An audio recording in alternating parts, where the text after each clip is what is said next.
tema menghasilkan buah yang layak. Apa? Menghasilkan buah yang layak. Menghasilkan buah yang layak.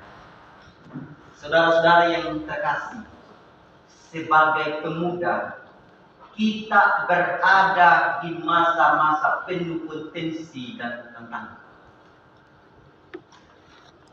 Kita sebagai pemuda berada di masa-masa penuh potensi dan tantangan.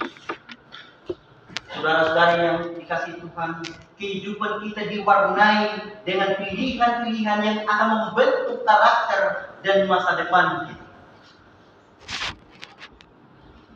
Kehidupan kita diwarnai dengan pilihan-pilihan yang akan membentuk karakter dan masa depan kita. Saudara-saudara yang dikasihi, dalam Matius pasal 3 ayat yang 8, Yohanes Pembaptis menekankan pentingnya menghasilkan buah yang layak untuk bertobat atau untuk pertobatan. Ini mengingatkan kita bahwa iman yang sejati harus berbuah dalam tindakan yang nyata. Saudara-saudara yang dikasihi Tuhan, Yohanes Pembaptis menekankan pentingnya menghasilkan buah yang layak untuk pertobatan. Ini mengingatkan kita bahwa iman yang sejati harus berbuah dalam tindakan yang nyata dengan perilaku kita masing-masing. Kita harus punya karakter yang baik dan kita harus berada dalam kasih sehingga kita menghasilkan buah yang baik, buah yang layak, yang disukai oleh setiap orang. Saudara-saudara yang dikasihi Tuhan, apa sebenarnya yang dimaksudkan dengan buah yang layak untuk pertobatan? Ini adalah buah-buah dari perubahan hidup yang nyata. Sebagai pemuda, kita bisa bertanya pada diri kita sendiri. Kita sebagai pemuda, kita bertanya pada diri kita masing-masing.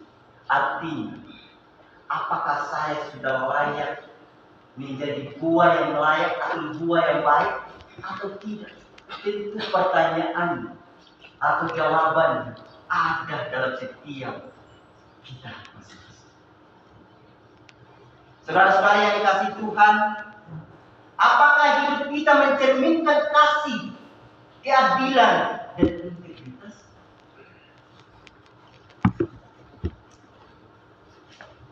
Apakah tindakan yang mencerminkan komitmen kita terhadap nilai-nilai iman? Saudara-saudara yang dikasihi Tuhan, menghasilkan buah yang baik bukan hanya tentang melakukan hal-hal yang besar atau yang mencolok. Kadang-kadang itu berarti melakukan hal-hal yang kecil dengan penuh perhatian dan kasih. Ini bisa berubah sikap hormat terhadap orang tua, jujur, mencerminkan dalam setiap. Ataukah bukan menunjukkan empati yang memperhatikan kepada teman-teman yang ada di sekitar. Saudara-saudara yang dikasihi Tuhan, di dalam Matius 3 ayat yang ke-10 kita mendapatkan peringatan keras tentang pentingnya menghasilkan buah yang baik. Pohon yang tidak menghasilkan buah yang baik akan ditebang dan akan dibuang di api. Kalau itu pohon atau kalau barang yang rusak, kalau dia tidak baik, berarti tentunya kita harus buang. Jangan kita pelihara lagi. Sama juga dengan perilaku kita. Ketika perilaku kita yang dulu-dulunya masih masih berpelihara yang tidak baik-baiklah, mari berubah. Waktu hanya sedikit. Kapan lagi kita berubah kalau bukan mulai dari sekarang? Saudara-saudara yang dikasihi, ini ayat yang ke-10 menekankan ketika ada pohon yang kita baik, tentunya dipotong atau dibakar lagi hilang.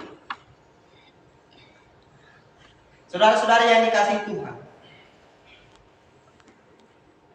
pohon yang tidak menghasilkan buah akan ditebang dan akan dibakar ke dalam api.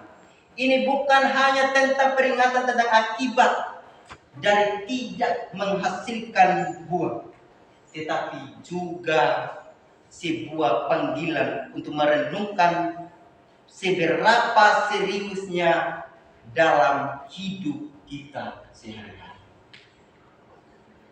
Saudara-saudara yang dikasihi Tuhan, sebagai pemuda, kita mungkin merasa kita masih banyak waktu untuk berubah atau memperbaiki diri. Jangan tunggu lagi kapan untuk berubah. Harus mulai dari sekarang kita harus berubah. Supaya kita bisa mencerminkan kasih Allah dalam setiap kehidupan kita masing-masing. Jangan tunggu hari habis sudah baru saya berubah. Jangan. Atau jangan kebanyakan realita yang sering terjadi, kita tidak menampilkan kata kasih di setiap orang. Kita hanya di kampus di sini saja kita baik-baik, tetapi di luar jangkauan. Pasti banyak kata-kata orang yang ada dalam diri kita, kata percuma. Kalau kita tidak nampilkan kata kasih, percuma dia mahasiswa STT, percuma orang pacaran kita apa? Saya mau tegaskan, marilah kita berubah selagi masa ada waktu. Kalau tidak ada waktu, kita tidak bisa berubah lagi. Saudara-saudara yang dikasihi Tuhan, sebagai pemuda kita mungkin merasa masih banyak waktu, tetapi kita tidak ada waktu lagi kalau kita tidak mulai berubah dari sekarang. Kapan lagi kalau bukan sekarang?